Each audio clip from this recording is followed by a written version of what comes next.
important you remember that Ammon, the people of Ammon died. And yes, if you can pass out the Bibles, thank you. And he says, listen, I want to show kindness to Hanan, the son of Nahash, Nahash being the king who passed away. And of course, he sends a delegation of men, and they shame him. They cut half their beards off, and as you remember, a beard was something of great honor. You would swear on your beard. You would, especially if your beard had gray in it. Oh, that was pride and joy of a man to have a gray beard. Yeah, I'm doing pretty good. Thank you.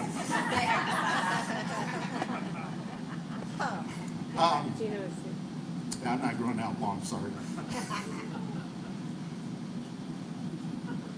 So they shamed them. They cut off half their beard, and they cut their clothes right around the buttocks. That's what the Bible says. So basically they were exposed front and back, and that was shameful to them.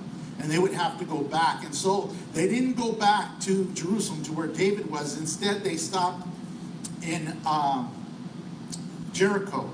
And David, being a man of honor, didn't want to shame them. So he says, guys, stay in Jericho. And remember, I said he didn't use them to rally the men and say, men of Israel, look what they did to these guys. Let's go get them. He didn't do that. In fact, David didn't have any plans of attack.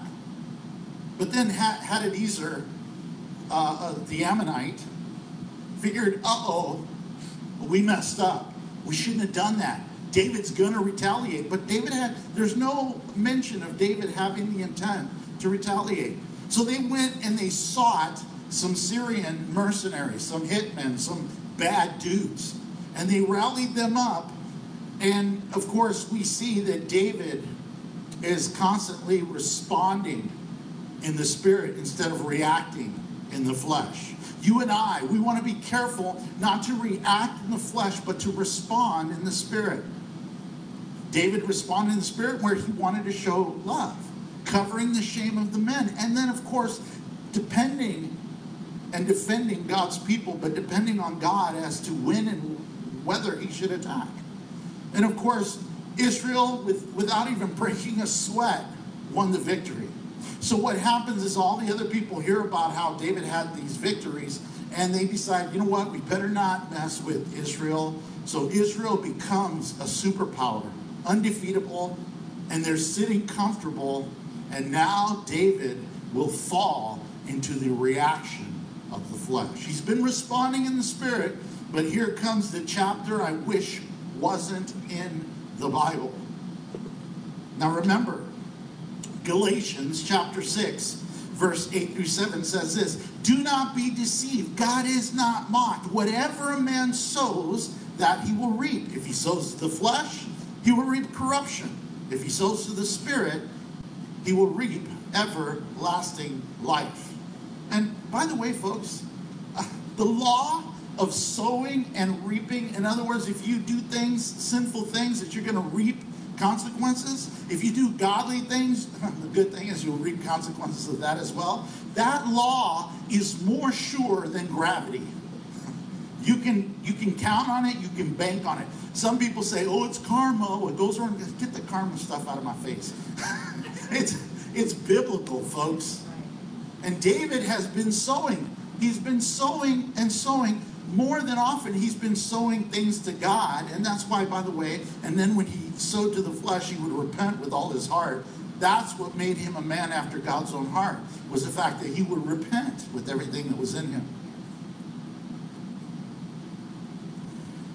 So, he's also been sowing some sin, and we're going to look at that here in a moment. Some sin that the Bible has been hinting to us.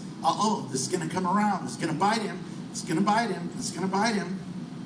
And realize, we reap the same thing we sow. Listen, if you sow corn seeds, don't be disappointed when you didn't get watermelons. Okay? That's silly. You can't do that. I often say this: go down over here to Chase Bank. Let's say you bank at Bank of America. And I say, go down to Chase and say, hey, I want to withdraw $500,000. Okay, can I get your account number? Well, I don't have one. Have you put any money in this bank? No. Well, you're not going to withdraw where you haven't put in. Why is it that people want to withdraw from God blessings when they haven't invested? Now, I'm not talking about finance. I'm talking about your faithfulness, obedience. That's what I'm talking about. God doesn't need our money, okay? What God wants is our heart and our obedience. And you will reap. Hosea 8:7 says this, sow to the wind, reap a whirlwind. You know what's interesting? We go to that little mall over in Laughlin because there's a movie theater. There's some shops. It's a sad little mall. I wish. It's like, let's go to the mall. Let's not. But I wish it would come alive. It'd be awesome. But one of the things they have right there in the walkway as you're going through there, they have a hurricane simulator. You know, and Riley loves that thing. She'll get in there, and it's like blowing her hair all around and go, 40 miles an hour, 50 miles an hour, 70 miles an hour, 80 miles an hour. The cool thing about that little machine is you can get out. When you sow to the flesh and that whirlwind comes and whips your life, you can't jump out. You have to endure it. Sow to the wind, reap a whirlwind. And here's the other thing about sowing and reaping. If I take a little apple seed and put it in the ground, I don't get an apple. I get a tree full of apples, full of seeds. When you sow to sin, you don't just get that same sin. You get worse. But here's the cool part. I love this. When you sow to God, a little seed of faith and obedience, well, same thing. You can't outgive God. Whether it be your time, treasures, or talents. Now, after many years, sometimes the whirlwind doesn't show up. We're going to see that in David's life. I like what Alan Redpath said. He says this, the accidents on the road and in the air are nothing compared to the casualty of broken homes and ruined lives when it comes to sin. So, shoulda, woulda, coulda. These next chapters, from chapter 11, I'm sorry folks, from chapter 11 to chapter 20 are all bad years for David, our hero. But these chapters, this chapter right here speaks of the beginning, the final sin that breaks the proverbial camel's back. We're going to see David's sin and God's punishment. David's going to commit adultery with Bathsheba, murder Uriah, followed by God's judgment against David. What's going to happen? Well, his daughter Tamar is going to be raped by Ammon, his son. Now, interesting, Ammon, what does that name sound like? Ammonite. Because David was marrying, he was taking on wives that were not Jewish. He was taking on wives from pagan gods. Ammon murders Absalom. And then the rebellion of Absalom, where he wants to take over his daddy's kingship. And then we have the rebellion of Sheba. So we have all these rebellions, all these problems, and they all stem from one rebellion of David. One act, one seed that produces a whole tree of seed. So let's look at verse 1 through 2, the female. It happened in the spring of the year, at a time when kings go out to battle. Who goes out to battle? Kings. Hang that on your belt. And David said to Joab, his servant, with him, and all Israel. And David sent Joab, his servant, with him, and all of Israel. And they destroyed the people of Ammon and besieged Rabbah. But David remained at Jerusalem. This marks a huge change in David's life. He's been faithful, he's been faithful, he's been faithful, and he's been blessed. And now he's blessed, and he's being slothful. Slothfulness. This is a new side of David. David has been a valiant warrior, and now there's no valor in him at all. He is no longer in the battle. And notice, I hope you saw this, and it happened in the spring of the year, at a time when kings go out to battle. Ladies, you thought baseball season and football season were out of control. Imagine your husband coming home, honey, It's time to go to battle. See you later. Not good. But it was. That's when they went, when it was spring and it was good weather. Now, remember, David is a king. It's when kings go out to battle. David has had songs written about him. How valiant David is.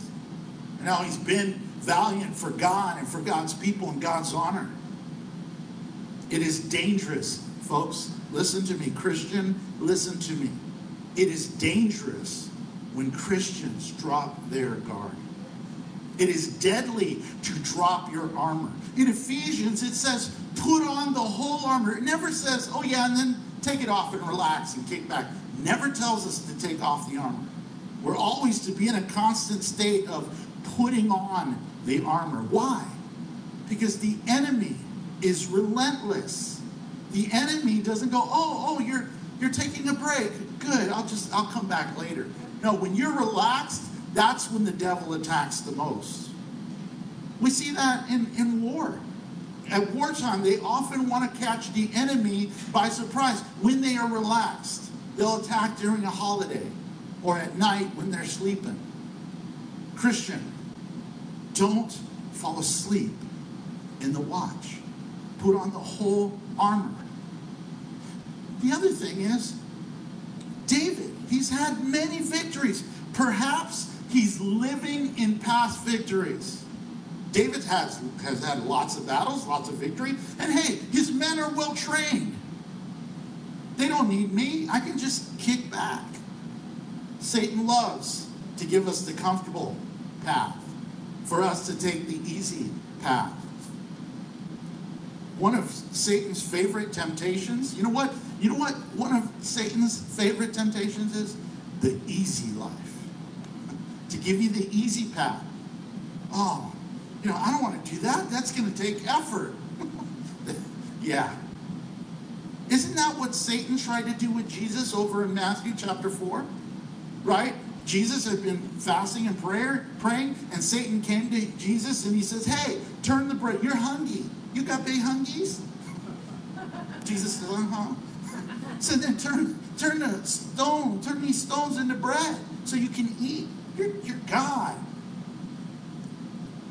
Then he said, hey, jump down.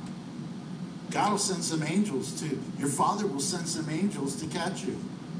Oh, I know. You're here to save the whole world. I've got a plan for you. How about if you just bow down and worship me? Take the easy. Don't go to the cross. I'll give you the whole world.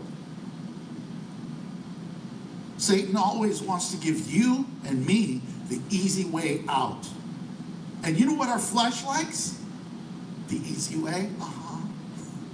I'll take the easy way. Me. People always sign up for the easy way. Very few people sign up for the hard way. Thank God Jesus Christ didn't take the easy way for our sake. I've seen this in the church as well. Well, Pastor Randy, I used to serve God. God's used me over the years so many ways. Great. I hear past tense. What is God doing today? Well, I study my Bible. I pray. Well, that's wonderful. But I don't know about you, but I think God is pretty powerful. Don't you think maybe he wants to do something extraordinary in your life? He's a pretty extraordinary God. But, that's right.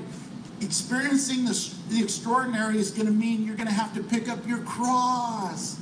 Yes. You're going to be in the fire so that he would come and be with. You got to be thrown in the lion's den. You got to be broken. You got to be humbled. I know that's the hard way. So many do not want the hard way. They want the easy way, and therefore they become easy prey. The easy way will make you easy prey. Verse 2. Then it happened, ta-da, one evening that David arose from his bed. He arose from his bed in the evening. Now, this is early evening. How do we know this? Because there has to be some kind of light. So him sleepy time. His men are out fighting a battle, and he's nestled in his bed. The bed. Doesn't the bed feel safe? It's all cozy and warm. You hug your little pillow. Kings should be off to war right now. The king's men are off fighting, and David's nestled in his bed. Oh, not good. Listen, God doesn't like slothfulness. God likes an active Christian. Proverbs chapter 12, verse 24 says this: the hand of the diligent will rule, but the lazy man will be put to forced labor. Wow. Wow. So David, he rose from his bed. He's got his Hugh Hefner robe on, his fuzzy bunny slippers, and he scoots out to the balcony. Oh, it's good to be the king. And he walked on the roof of the king's house. Well, of course, he's king. Whose house would he be in? And from the roof, he saw a woman bathing. And the woman was very beautiful to behold.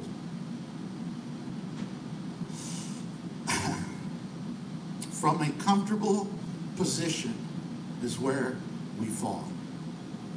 He was high in the castle, in great position. Those in leadership, folks, if you have the desire to be in a leadership position, recognize this: the greater the responsibility, the bigger the target you are for the enemy.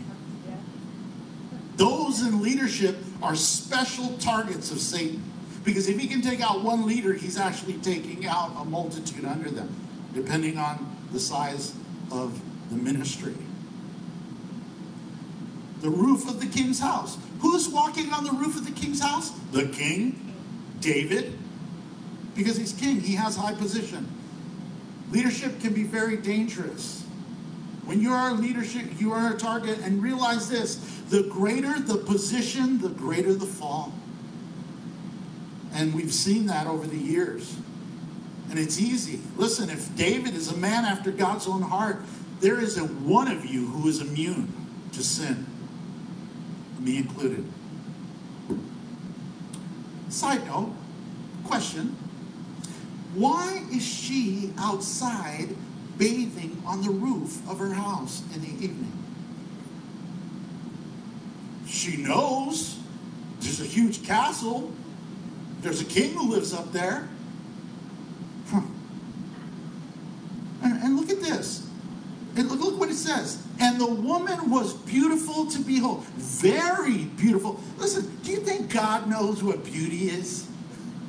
He knows. So if God says someone is beautiful, he knows they're beautiful. But when the Holy Spirit says very beautiful, oh, that's an extraordinary beauty. Women know.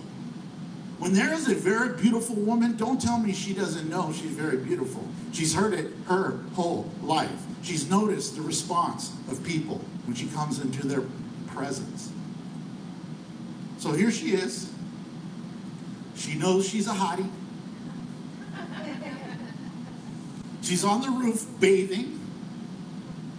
And she's like, oh, there's a castle. Where'd that come from? Oh, yeah, well, everyone knows it's David's castle. He's rich, he's powerful, he's handsome. I'm just a little gal bathing. Oh yeah, my husband's not here right now. Ladies?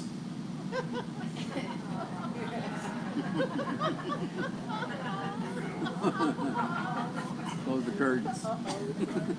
Be modest. Be modest. Listen, there's no doubt there's not a man in here that will not admit to you that women are made beautiful. At least I hope there is a man in here that would tell you that. If you don't think women are beautiful, then we need to counsel. But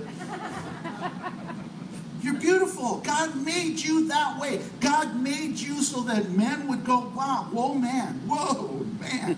Listen, if you got it, don't flaunt it. You're stumbling men in your flaunting. Modesty is beautiful. Ladies, be modest. And by the way, a side note here. I counsel a lot of people.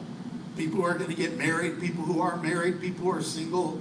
And I'm so exhausted from people, Christians, saying, well, Pastor, I can look, but I can't touch. Hey, Pastor, I ain't dead. Well, you're supposed to die to yourself. Listen, I ain't dead either. But you can take there's a difference between noticing and staring. There's a difference between noticing and fantasizing. Yes. There's a difference between noticing and gawking. Look at it.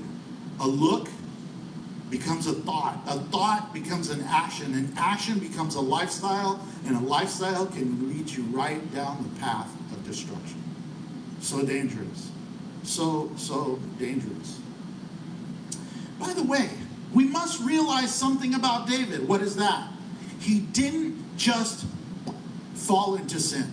This has been a steady spiral, a decline. Shoulda, woulda, coulda.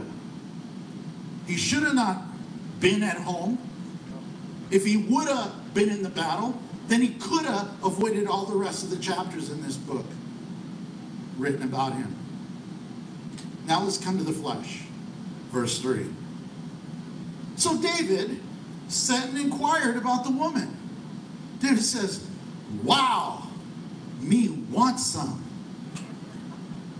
And notice how it says, and someone. We're not told who, just someone. And someone said, is this not Bathsheba, the daughter of Eliam, the wife of Uriah the Hittite? Now, here's my question, folks. Okay, David, you come out on the balcony, you're sort of innocent, you're just, chilling in your fuzzy bunny slippers, and you walk out, and you look down, and you see a gal, beautiful gal bathing. Why not just walk back into your house? Why sit there and stare and say, me wani? What's that? Well, it doesn't tell us that, but maybe, we don't know. But you would think, I think it is the first time that he encounters her, because he inquires, who is she? If it had happened before, it probably would have happened then. But here's the thing, here's my question. David already has many wives.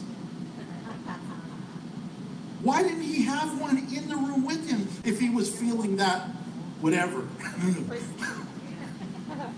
If he was frisky, why didn't he have a frisky for him there? What did he tick them all off? I mean, where are they? And then on top of that, he's inquiring about another one.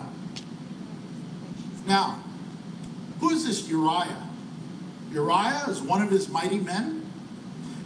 Not just one of his mighty men. This is one of the elite. There were 30 of the mighty men he had. There were 30 super elite men.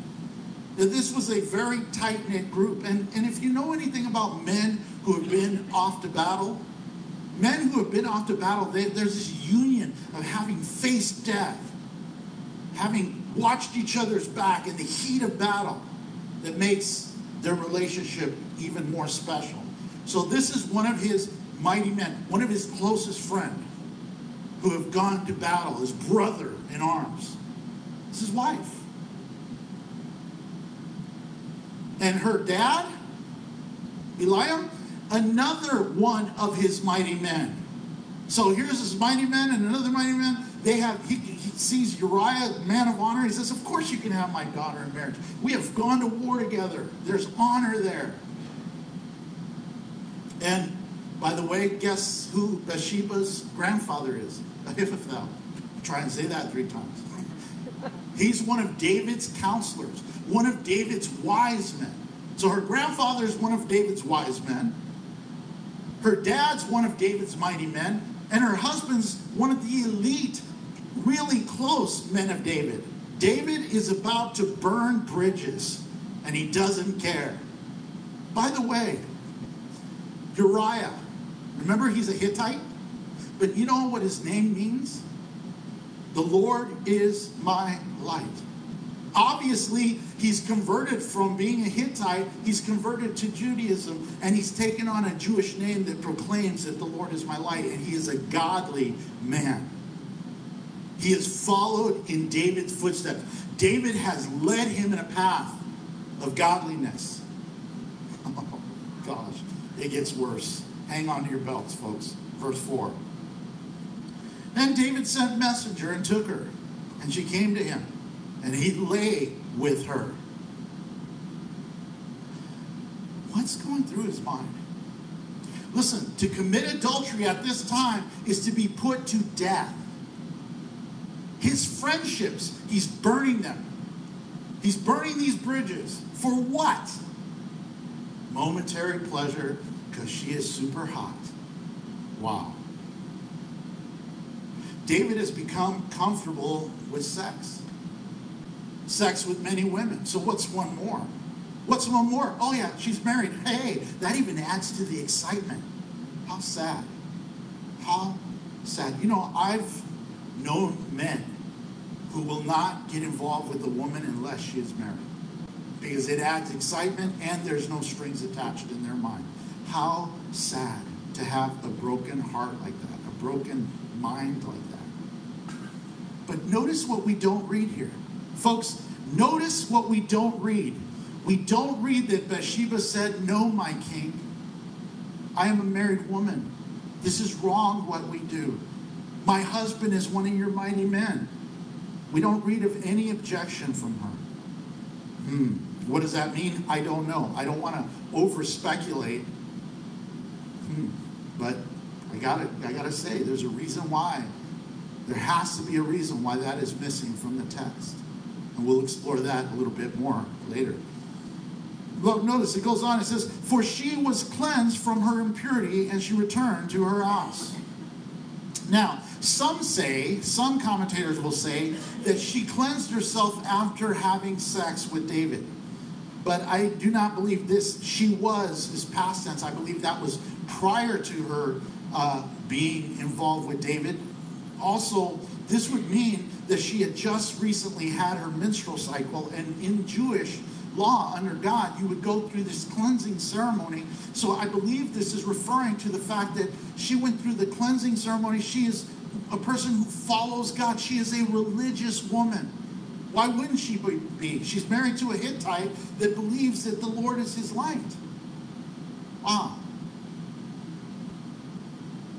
She's willing to go through the cleansing ceremony to be right before God, but I'll go ahead and have sex with another man who's not my husband. Wow. By the way, if you know, shortly after a cycle makes it better for conception. Right.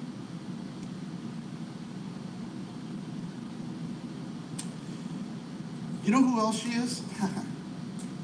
You know who her son is? You know who her son will be? Solomon.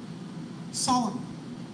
Do you realize that Bathsheba, is the one who writes Proverbs 31, speaking of a godly woman? I wonder if when she writes that to her son, she's saying, look, I've seen the outcome. I've seen the fallout from the sin, and so has your dad. Please look for a godly woman. Because otherwise, the damage of the seeds that are sown can be tremendous. Verse 5. And the woman conceived, see? So she sent and told David and said, I am with child. Can you imagine? See, he thought it'd be sneaky. Yeah, to sleep with her, be good, go get her back home. Her husband's not there. Hey, I'm the king, right? He would have been safer on the battlefield, folks. Adultery is a capital crime. And I'm about to tell you something. Please don't hurt the messenger or hate the messenger. Here's the hard reality. All adulterers are liars. Man. You go, oh, no, think about this. First, they got to lie to themselves. This is okay. This is not so bad. This will be all right. Second, they got to lie to God. Then they have to lie to their spouse. Then they have to lie to the one they're having sex with and say, I really care about you. No, you don't. You're damaging them before God. You're damaging their reputation. You're helping them burn bridges. You don't care one iota about them. You care about yourself, and you're trying to please your own flesh. Listen, once someone can lie to God, they'll lie about anything. Think about this. If you knew that I was having an adulterous affair, would you believe me? No. If I stood up here and said, hey, you got to trust the Lord and follow God, would you go, well, yeah, listen to him. He's the real McCoy. No, you'd say he's a liar. Amen. You know, go ask the world. Go ask the world. Go ask some unbelieving friends, hey, if there's a guy and a gal and they're married, is it wrong for them to go and sleep with someone else that they're not married to? Everyone knows it's wrong. There are shows about catching cheaters and stuff. I haven't watched them. I've seen the commercial. There are shows about it. Why? Because everyone knows it's wrong. But how much more when a Christian commits adultery? Even a fornicator is a liar. Oh, I love you. Really? Then why don't you marry them? Why are you just taking from them with no commitment? Because you're a liar. Oh, I love you. And if it's a Christian, oh, I love you. Look, God knows we love each other. Really, if you love them, why don't you keep them whole and pure? And do the right thing. Because you're a liar.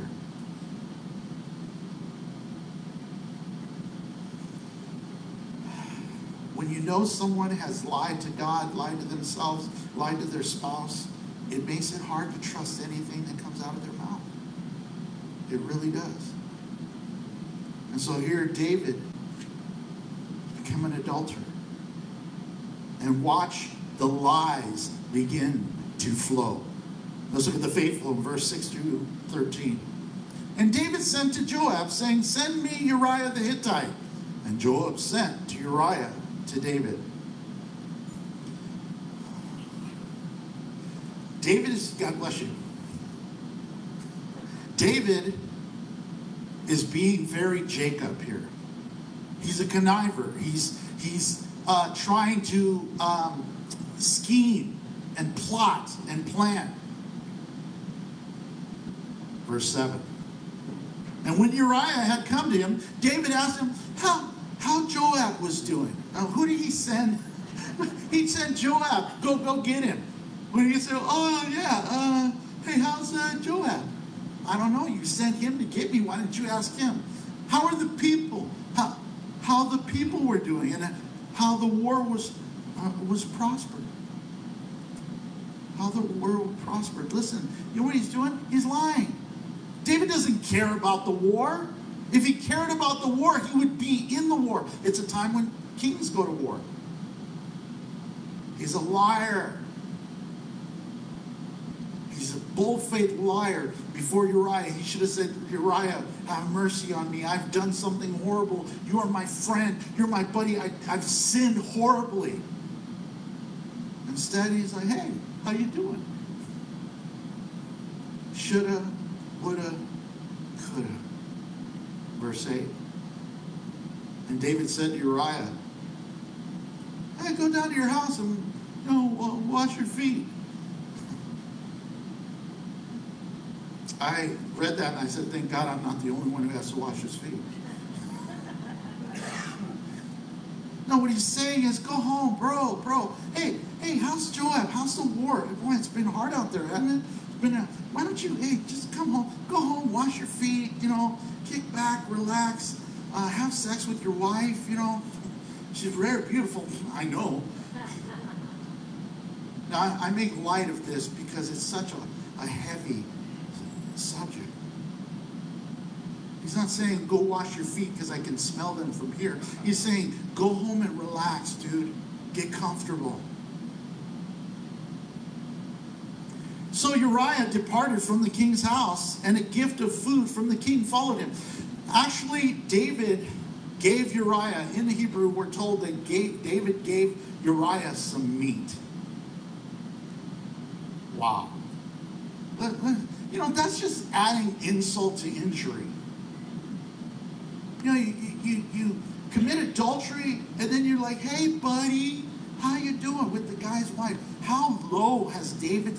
And then to give him meat to make himself feel better? Sure, meat's expensive, but a marriage is priceless. Give him steak because he slept with his wife. Listen, marriage is priceless. It's a covenant. It represents Christ in the church. And in the Old Testament, it represents Jehovah God in Israel. How many times did Jehovah God, when Israel was going after idols, called Israel an adulterous nation? Why? Because God viewed Israel as his bride, just as Christ views the church as his bride. But how low has David? Here's some stake. Not only that, he puts his life on the line and her life on the line because adultery is a capital offense. On top of that, he's saying this. Here's what David is saying. Okay, Bathsheba's pregnant. If Uriah goes and sleeps with her right now, if we get him back from the battle now, and he goes sleep with her, he won't know, and he'll raise the child. Oh, great. Every time you see that child, you know that's your kid, but you're letting another man because you were in sin. Wow, how low. Then, how about this? He cared for Bathsheba so much that he will let her live the rest of her life in a lie. Wow. David's trying to live like nothing's happened. Hey, it was just one of those things, it's, byproduct of being king. Wrong. The repercussions are going to last years. And by the way, who do you think will suffer the most? The children. The children. David's kids are going to suffer. David's going to suffer as he watched his children suffer because of his own cold heart right now. Verse 9, but look at this. Remember, Uriah, the Lord is my light. Uriah, who's been trained by David. Uriah saw David not want to cut Saul's robe because he wouldn't kill him. He honored. He's seen David live a humble life. Look what Uriah does. But Uriah slept at the door of the king's house. He had a meat pillow, kind of sticky, but it's all right. And all the servants of his Lord did not go down to his house. Why? He's a man of honor. So when they told David, saying Uriah did not go down to his house, David's probably going, man, I try to help the guy. And no, he's trying to help himself. You know what people do when they're caught in sin? You know how I know this? Because I'm a people. They scheme. And when our scheme doesn't work out, when it's not going the way we plan our scheme, you know what we do? We start to blame other people. Well, if they hadn't, and if they would just, and if people who try to hide their sin always burn bridges.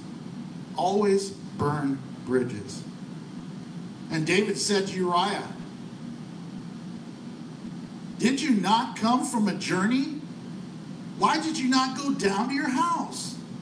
Look, dude, you've been in a battle. You've come a long way. Why don't you go home and sleep in your bed? Why are you sleeping on my doorstep with a meat pillow?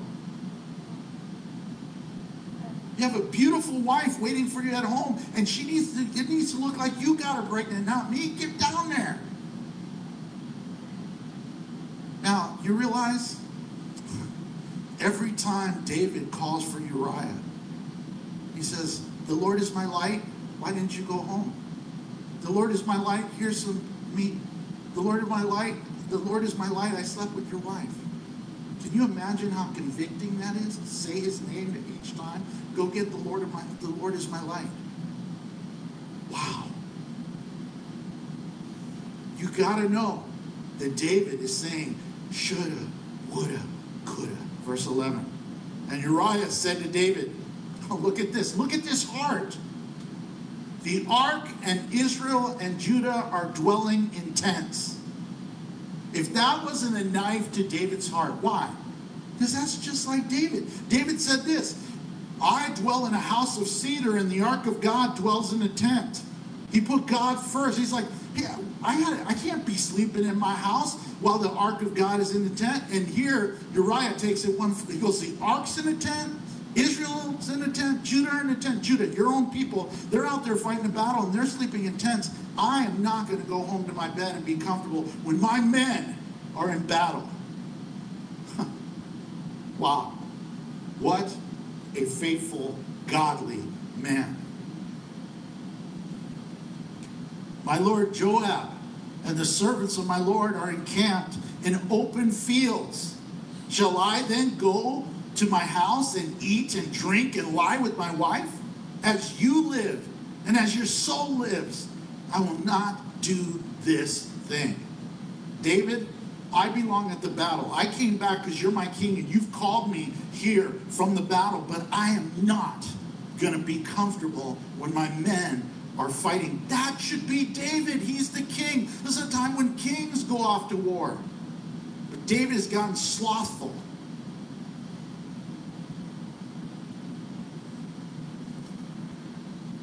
When a Christian has an honorable walk before God, you know it rubs people the wrong way. It really does. David is getting angry. Why? Because his sin is compounding. Why? Well, he's conniving, he's lying, he's scheming. None of it is godly. Not one little bit. Verse 12. Then David said to Uriah, wait here today also and tomorrow, and I will let you depart. So Uriah remained in Jerusalem that day and the next day and the next. He's trying to tempt him. He's saying, you know what? Look, his wife, she's beautiful. He's going to give in. He'll get tired of sleeping on my doorstep. Verse 13. Now when David called him and ate and drank before him, he made him drunk. And at evening he went out and lied on his bed with the servants of his Lord, but he did not go to his house. So David is like filling him up, getting him comfortable, getting him drunk, and then going, all right, go home to your house. And Uriah goes and sleeps with the servants. David is trying everything. He is desperate. He is desperately trying to get Uriah. But you know what? God is moving upon that faithful Uriah's heart. You know what I see here? Numbers 32:23. Hear me close. Be sure your sin will find you out. You can try and hide it. Now, understand, David is kind of going to get away with this in his own mind. It'll be a year before David's sin will be uncovered. A year. But it'll be uncovered. And at that time that it's uncovered, he's going to think, I woulda, shoulda, coulda. If I would have told Uriah, if I would have just confessed, I should have, and I could have been right with Uriah, right with all my friends and everybody and God. And we know he felt this. We know he felt bad. How do we know? Psalm 32, verse 3 through 4, speaking of this very situation. When I kept silent, my bones grew old. Through my groaning all the day long, for day and night, your hand was heavy upon me. My vitality was turning into drought of summer. It was like I was all dried up. God, I could feel the guilt upon me. I did not feel good. It was hard to sleep. I had no peace. There was even groaning in him. Oh, what have I done? Because it gets worse. Let's look at the front line, verse 14 through 21. In the morning it happened when David wrote a letter to Joab and sent it by the hand of Uriah. And he wrote this letter saying, set Uriah in the front line of the hottest battle and retreat from him, that he may be struck down and die. Wow. No, well, David, what do you really want to have happen to Uriah? Set him in the front line of the hottest battle and then retreat from him, so that he may be struck down and die. How sick is this? He lets Uriah carry his own death sentence. And he does it with honor. Yes, my king, I will honor. You know, what if Uriah on the way goes, let me peek at this note. What? But he didn't do that. He was a man of honor. He trusted the king. When Uriah brings Joab the note, Joab, I got a note from King David. And he opens it up and it's like, I want I want Uriah to die. Do you know what it says in this? No, sir. Okay, at ease, soldier. What did he do? Man, oh man, when I get back to Jerusalem, I want to find out what this guy did. Because he's definitely on David's bad side. But that's not like Uriah. He's a godly dude. He's an honorable man. You had to know that everyone knew that he was an honorable man. When you have that much honor that you could go home and be comfy with your wife, and instead you say, I will not do that because of my men. He obviously, over all these battles and all these years, Joab had to be thinking, something smells fishy here. And look how far David is willing to go. For what, folks? For what? For one night of pleasure. And he could have had it with any of his other dozen wives. He could have even found a single woman, and no one would have said anything, and he could have took another wife, and he'll take more wives. When sin is in our eyes and we go for it, we're as dumb as a fish that gets caught on a hook because it's all shiny. Fish are not smart. You can catch a fish and then throw your hook back in and they'll, I just caught this same fish. It even has my hook still stuck in his mouth. They're not smart. That's why the Bible says, as a dog returns to his vomit, so a man to his folly. Verse 16. So it was while Joab besieged the city that he assigned Uriah to a place where he knew there were valiant men. Then the men of the city came out and fought with Joab, and some of the people of the servants of David fell. Uriah the Hittite died also. But look at, folks, do you see what has happened here? Joab goes and finds a fight. There wasn't a planned fight. But they went and found a fight where there was some valiant men. And some of the people of the servants David fell, and Uriah. So not only did David kill Uriah, but he killed these other men too. We're not told how many, because they probably wouldn't have gone for that battle. Joab was being obedient to King David, finding some valiant men, some men that he felt like could take them down, and then they backed away. Because they would have won that fight too, there's no doubt. Israel's going around winning battles, so they had to retreat to allow some to die, including Uriah.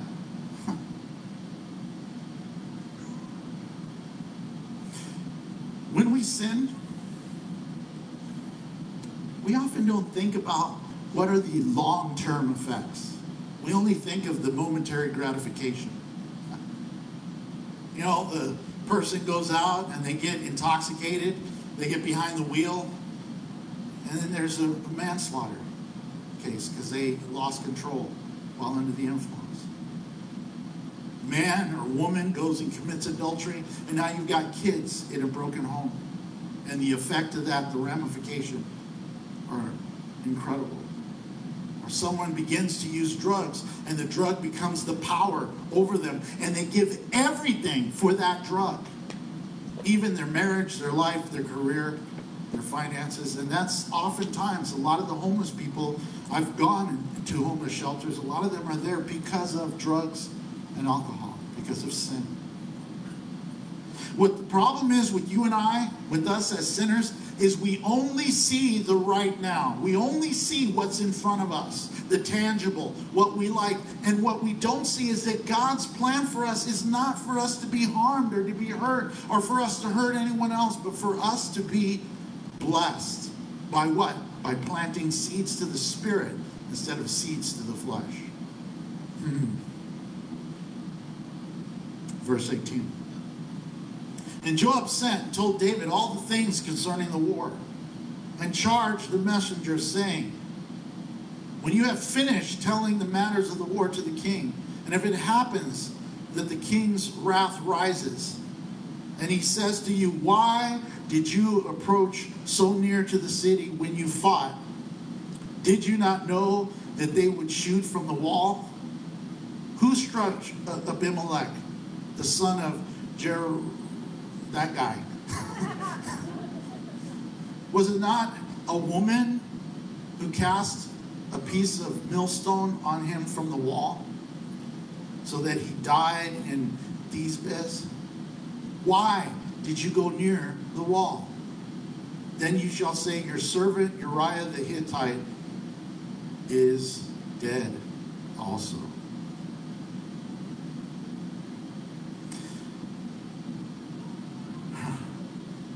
When he gets mad, when he finds out that many, or the group of men that died, oh yeah, calm him down by saying, Uriah the Hittite has died. In other words, we were just following your orders, sir. That'll calm him down. Let's look at the fallen real quick. So the messenger went and came and told David all that Joab had sent by him, dyslexic. And the messenger said to David, surely the men prevailed against us and came out to us in the field. Then we drove them back as far as the entrance of the gate, and the archers shot from the wall at your servants, and some of the king's servants are dead, and your servant Uriah the Hittite is dead also.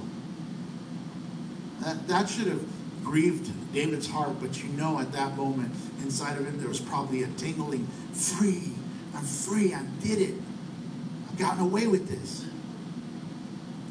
Verse 25. Then David said to the messenger, thus you shall say to Joab, do not let this thing displease you, for the sword devours one as well as another. Wow. Hey, you know what? Joab, don't worry. You know, you win a few, you lose a few. Strengthen your attack against the city. Overthrow it. So encourage him. When the wife of Uriah heard that Uriah, her husband, was dead, she mourned for her husband. I wish that the scripture would give us a little more intent. I want to know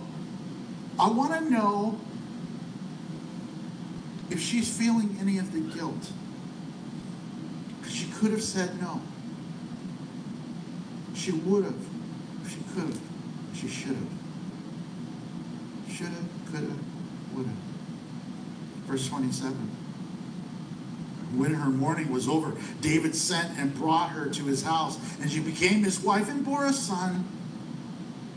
But the thing that David had done displeased the Lord.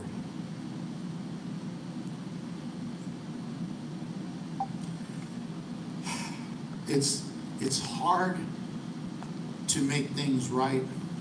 It's even harder when you leave things wrong. David is not only leaving things wrong, he's making things worse, all because he didn't fess up. First of all, he should have been where he was supposed to be, fighting with his men. He was supposed to still be valiant. But you know what happens is we get comfortable when blessings come, folks. Everyone wants to be blessed. I think blessings can be dangerous. And sometimes when we are blessed, we begin to take the blessings for granted, and we get slothful, and we sit on our hands, and we do nothing. And in that idle time is when the enemy will come and play you like a puppet. Oh, not me, Pastor Randy. Yeah. Famous last word. And remember, please, who we are talking about here. David, a man after God's own heart.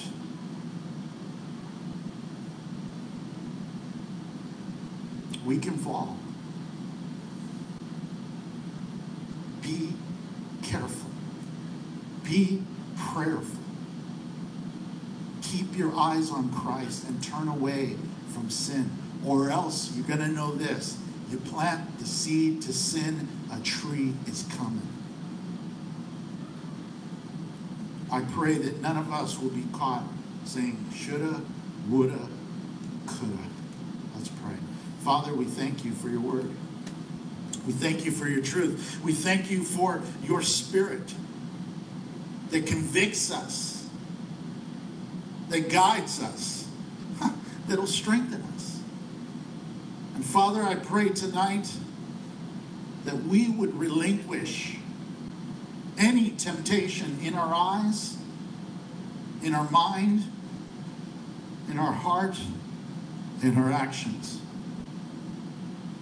And Father, that we would turn our actions over to doing the things that please you. Father, you do not like slothfulness.